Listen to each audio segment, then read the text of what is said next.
Hey everybody, it's Missy Wolf, and I am here with Rich and Mike of 1225 Label Group and The Fell. How are you guys doing? Hey, how are you? I'm doing well. You need to hold your mic up. Do you want me to be like a rock and roll? You can't do that again. No, don't do that. No, we gotta. We're just. That's the real Rich. See? No, that's me just like, working the crowd. Dancing. It's your dance. Do your dance. Show your dance. No, this carpet won't hold up. You can do Oh, it come on! sitting, I heard though. about this dance. I gotta see it now. Mike brought it It's up. famous now. You guys want to It's see called it? the Redmond. It's the Red. Just do it. A little taste. This floor is too... Well, you can do it sitting. It's all good. We'll do it at the end. We're gonna give him a pass right now, you guys. It's getting but- shy now. Here, I'll let you hold this. Okay, so I have tons of questions, and you guys have been busy bees. I gotta know, 1225 Label Group, what made you decide to create a label group, and how long have you been doing this? Mike? Wow. Well, Rich and I have been producing a lot of artists over the last year, so we need a vehicle for them to get out. And instead of doing separate deals for all these artists to kind of be out there, we thought, okay, we're doing this much. Let's get them out there ourselves. Why not just put it out ourselves? That's a new age of music, so why not distribute it, get it out there, and not give it to everybody else to do and make the money from? So keep it in-house and kind of develop it and upstream it on our own. Yeah, Mike and I are like a two-man wrecking crew where it's like, we're basically we're finding artists, we're writing with the artists, so we're bringing in our friends, that have written 50 number one songs. Right. So we know that when we bring a celebrity writer into that session, by the end of the writing session, we're going to come out with a great product. Right. And then between the two of us, we play every instrument on the record except for steel guitar. So if there is a steel guitar, we bring our friends in to play steel guitar. Nice. And then there's the record. I mean, and we have no overhead with the studio, no overhead with cartage or any of that stuff. We bring the artists into a very comfortable environment, and we buckle down, and at the end of the week or month, we have an amazing product. And we're trying to think super, super big, not just 615 pop country. We're developing folk artists, pop country, rock, music for TV and film. Mike's got a lot of experience developing hip hop artists in the urban space, and he's also had like over 500 songs. I'm just bragging on him. 500 songs like licensed for TV and film. So if you could take our combined musical experience, it's like 50 years of musical experience. It's old. Yeah, it's just a lot. We're a young company, but as you can see, we're in this hip new neighborhood here in the Houston Wedgwood area of Nashville, and we're just having a great time.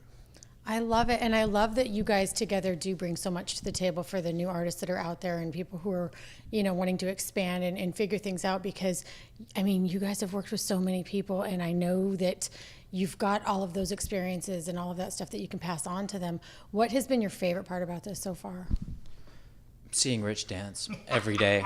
We're just going to keep going back to Rich dancing. It's my favorite part, but just, I just think making the music and being creative, we have this thing when we're around each other, and it sounds a little weird, but we kind of energize one another, and we feed off each other's energy, and that leads to creativity and ideas, and it's just like, it's the never-ending brainstorming thing, and we seem to have this way of putting it together. We have an idea, we're like, let's fucking act on it, done, and it's done. So, a lot of things happen quickly with us, and we met a year ago. Yeah. And since then, we've started a label. We started a production company. We started a label. We've signed a bunch of artists. We've got a JV with Sony Music. We have our own band that we're working on, and there's so many things that is limitless. And now we're bringing in partners and trying to find ways to even take that to another level. And I don't know. There's no limit, so we're just going to keep it going. We're calling it, the company logo is reinventing music for a new era, So everything we do is like jazz hands. It's got to be big, man. It's got to be epic. But we're like, literally, we've known each other for such a short period of time, but we've accomplished so much in that amount of time. Right. So it was almost like two, soul brothers, lost brothers from another mother, and we do get an idea, and we execute on it immediately. It's not like paralysis by overanalysis. I mean, we get an idea, and we figure out how we can pull together our network, our collection of people that we've worked with over the last 23 years in Nashville for me, and he's got a 17-year Rolodex from working with people in Los Angeles. And so with us being able to play all the instruments, it's just been a really cool energy collective. And we're trying to think globally too. We're looking for artists from all around the world. UK is a big focus for us. not just domestically. So Europe, Right. we really want to be relevant in other places. We did a talent search on Instagram, I and we saw got that. I we was got like excited. hundreds of submissions like from around the world. So we have that hanging over our head. We're like, the artists are like already, they're emailing me, haven't heard from you, and it's Right? like, yeah, because we have hundreds of these things to sift through. Yeah. Poor Michael's going through them right now over there. He's just like, Michael screw Cruz. these guys. Yeah, Michael Cruz is an awesome producer in his own right, and he's just helping us build this label. So Yeah. Yeah. So there's no genre that's specific. You guys are just all genres, all everything. I love that. Yeah. Now, how did these artists? I mean, other than the Instagram, how did you go about searching for the artists, or did you just do it through social media? Yeah, I mean, we're pretty, Mike and I are both pretty active on social media. You know, if you want to look up Mike, what's your handle on Instagram? It's MIK? MIKEK hits with a Z. Yeah. Mike K hits. Mike K hits, and mine is just my name, Rich Redmond, Redmond, and we're on there all the time. And it's just this brave new world that we live in, where people, like, if I'm a fan of somebody, I can immediately send them a direct message, and if they're on their game, they'll get back to me. And I always thought about when I was a young man, I said, you know what, I want to send my demo tape to this favorite drummer of mine and see if he gets back to me. And they would never get back to me. So I said, you know what, if I ever get any notoriety or any kind of notoriety in the music business, I am going to answer every email, every text, every direct message, and people appreciate that. But it's also a cool way for us to find new talent. Right. Yeah. I love that. Oh my gosh, I love that so much. I love that you guys are very into communicating with your fans and other artists, and I think that's just fantastic. How do you balance all of that with your personal time? And then, I mean, you guys have other jobs on the side of that. I don't know how we do it. I don't know. We're completely unbalanced. I'm like, do you sleep just, at all? We don't ever sleep. I know. Okay. I mean, it's just, I don't know. I think most highly successful people are overworked and overscheduled, and it's, I've been married twice, and it's just, it does kind of take a toll. But when you're passionate about something like this, it makes it so easy to work hard, because when you're passionate about something, it doesn't feel like you're working hard, and then the harder you work, the more opportunities actually come to you. Right. So we're just in it. We're in it to win it. I'm a 23-year survivor of the Nashville music business, and I've made a lot of people around me a lot of money. And Mike has been in the business of making people a lot of money. But I just think it's an interesting time in our life, an awesome juncture for us to put our collective energies and networks together to finally change the music business And help new people emerge in ways that, things that were tough for us coming up, like, like Rich said before, people were unapproachable, and almost like they were on such a pedestal that was like you couldn't get close to your favorite rock star. And we want to connect with people and have them get to the same level, or a bigger level than what we're at, and just help talent grow. And we're going to be a very artist-friendly label. That's great. Yeah, so we're just going to take 90% of their royalties. There you go. There you go. There it is, folks. I think all of our deals are going to be very artist-friendly and fair, and I just think, it's about the music, and it's about the creativity and the relationship, too, that we have with the artists that we're working with. I think that's super important, and a lot of the times with these bigger labels, it's very corporate, it's very business, and you are just a number. And our artists, we're going to be hands-on, we're going to be producing the records, writing songs with them. If they're in genres that we don't specialize in, we will be connecting with the people that do, and we're all about partnerships. So we're partnerships around the world. We know that we can't handle it all, and we're going to make relationships where we lack. Those will come in and take over. Yeah, cultivating new relationships, getting corporate sponsors for our artists, thinking outside of the box. We're already starting to do that in just the few short months we've been in business, so it's very exciting. Absolutely. And one of the things that I've heard so many times is when artists get picked up by these other labels, they have work that's done, ready to be put out, and they're not allowed to put it out. It's like it's shelved for such a long time. And I mean, so many things happen behind the scenes that fans don't realize happen. So you as artists being, in this business, you've seen so much of that. Is that something that has like stuck out for you, that you want to just make a difference and change the way things have gone? Because I know that, the labels have not always been easy to work with for artists. We're not signing as just a business. We're signing to get product out there and exploit the artists that we work with. So, a lot of labels sign people that could be used as tax write-offs or deductions, or you know, or they sign them and then they realize, well, you know, we don't want to do what they do. We want to make our own record, which is a fatal mistake in my opinion.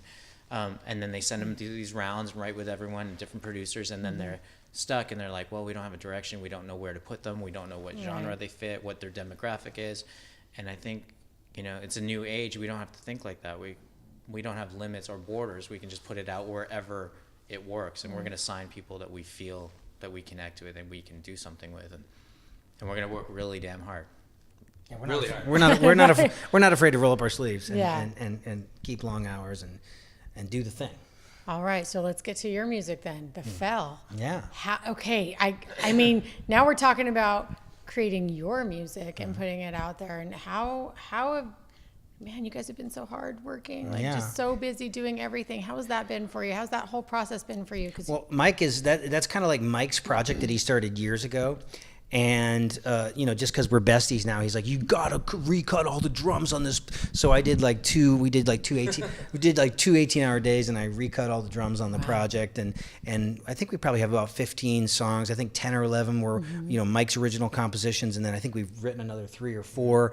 And, you know, we have Mr. Billy Sheen on bass, an iconic bass player. Every band that he's in, he usually does great things. So, and to have his bass in my cans in the studio, to listen to that, it's like Godzilla like trampling all over Tokyo. I mean, it's amazing. It was like a really cool experience because I was such a big Mr. Big fan. I had all the stuff on cassette. And, you know, we have some other great guys in the band. And so Mike, tell us about your project, because that started with you writing songs in North. I mean, the whole no, but you started writing songs in a little studio in North Hollywood years ago. It started a couple years ago, and as you guys know, it's been through some member drama and changes, and you know, you're growing. We've had to find the place for it, and it's been public knowledge that there's been changes. But I think it started off as like an idea of I wanted to do a guitar record for myself, and a little bit selfishly, and I didn't have any intention to put it out or do anything. And Billy came over. He was one of the guys that called, hey, you want to come play on my record? It's like we get to shred, man. And I was playing with bands like Smash Mouth and Nelly Furtado, which aren't really known as guitar or shred bands. So I really wanted to do something that was like what I really loved and grew up on, and that had no rules. So I called Billy, and he comes over to the studio, and I was just expecting him to come over and just hang and listen to the stuff, but he shows up with his bass, and he's like, what are we gonna do? We didn't actually record that day, but I played him the first song, which we got about 30 seconds into it, and he stopped it. I'm like, oh fuck, he hates it. It's great. My idol bass player. And like Rich, I loved Mr. Big growing up, huge influence. Yeah. Like, he's about to tell me he hates it. So he's like, what do you want to do with this? I'm like, I don't know. Just, you know, I can pay you to play on it. You know, I don't know. I just want to do something. We have lots of guests. And he's like, want to start a band? So it's really his fault. But so we started a band, and then we brought in a drummer, and we brought in a singer, and we started writing a record that we really were proud of. We got a single out there, and on the single release date, sadly, our singer couldn't do it because of contractual obligations. And as you guys know, or anyone that follows the band knows, that we've gone through a couple singer changes, and I didn't want to let the project die. Billy and I were very much into keeping it alive, and Scott, who was my assistant at the studio, was involved in the whole record too. So I'm like, you join the band, we're gonna find a drummer, we're gonna find a singer. It might take a while, so we went through a couple incarnations of trying things and experimenting and see what worked, and we found something that works. Well, that's finally good. So yes, and I have to agree too. Billy, he's amazing. He is such a badass on that, and I just watching him live. He's like 20. It looks like 20. I'm like, I can't even. He's fantastic, and I'm so glad that I got to hear the story about how the Fell actually started, because you've never actually told me that before, and we've talked several times, and so now everybody gets. I had no idea he just showed up with He came to play on some songs, and we're like, let's start a band, and so fantastic. I was like, you have no time to start a band. You have Winery Dogs. Oh my gosh, he's got everything. I know. Sons of Apollo, Talus. This is back out.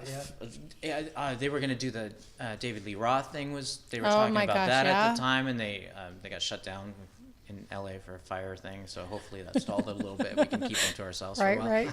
But it it was him really planting the seed, like, hey, I want to go play. Yeah. Let's start a modern band. And I think it's good for him too, because it's different than all of the other Right. bands. I mean, a lot of the bands are these legacy type bands, and this is more of a modern rock approach. And we can have radio songs, but we can still shred, and we can we can hit a different demographic than they yell, oh yeah, metal. Like, we might actually have females in the audience. Yeah. See? So That's the goal. Well, I mean, I'll be there. But no, I love it. I think it's great. You guys are, doing so many wonderful things for new and up and coming artists. I think that's fantastic. The fans absolutely love you. I mean, everything that I've seen you put out already. I mean, fans are flocking to it, and it's been fun to watch. And I'm so glad that you guys had success with, getting artists interested in, inundating you with their requests. I think that's fantastic. It's fun. And honestly, I really hope it just continues to grow. Do you have like an ultimate goal that you, like an end picture goal, or do you just want to it's ride just the wave? world domination. There is no end limit. Okay. With the band, we want to obviously put it out on our label and Yeah. try to exploit it that way and keep it in-house. But no, we don't. It's not just this one goal. We want to do it all, and we don't want to put any limit on it, and keep coming up with ideas to take Right. it to that next level. So I think ultimately we want to help people and change lives. Music is one of our highest forms of expression. I think it's a gift from the heavens, and so we want to guide and mold artists, hopefully have 20-year careers with these artists. We want to continue to write. We want to continue to produce. We want to have one of the most popular labels on the planet and go out there, develop a big fan base with the Fell, keep putting out product, and then and have fun. and just have fun, yeah. Well, that's awesome. Now, how can fans connect with you? I think probably the easiest thing until we get our 1225 entertainment site built is probably Steven Vickers. oh yeah, Steve Vickers. So Steven Vickers is our lead singer, great guy. And so yeah, until that website is built, I think you could just kind of look us up on the socials. So we have 1225 Ent, is that right? Yep. Okay. 1225 Ent on Instagram, and then if you want me to be the filter, I'll be the filter. It's just Rich Redmond on Instagram. Send me direct messages. I'll get everybody in the mix kind of involved. All right. Yeah. Well, you heard him, so check him out. And until next time, guys, we'll see you soon. What's your dance? Huh? What the fuck? Oh yeah, sorry. Hey, dance. Over here? Yeah. You're still filming, right? We're still filming. The grand finale. He's got a hernia too. So. I just got my hernia done. Yeah. Yeah. Oh my god. Should we put on some Motown? No, you should just do it insane. Okay. Oh yeah. So I don't know. It's already an Instagram sensation, and we were just talking about exercising the other day, like the pec fly, because I just had a hernia operation, and everyone's like, "Are you mobile yet?" I'm like, "Yeah, I'm up. I feel spunky. I feel amazing, man. I'm gonna get back in there, do some work. It's this kind of thing right here. It's called the pec fly. It's a dance. It's social. It's fantastic." He's gonna bust a hernia. And now we can go. Rich Redmond in the Thanks, hospital. everybody, for watching. We hope you had a good time. Until next time, we'll see you soon. Social.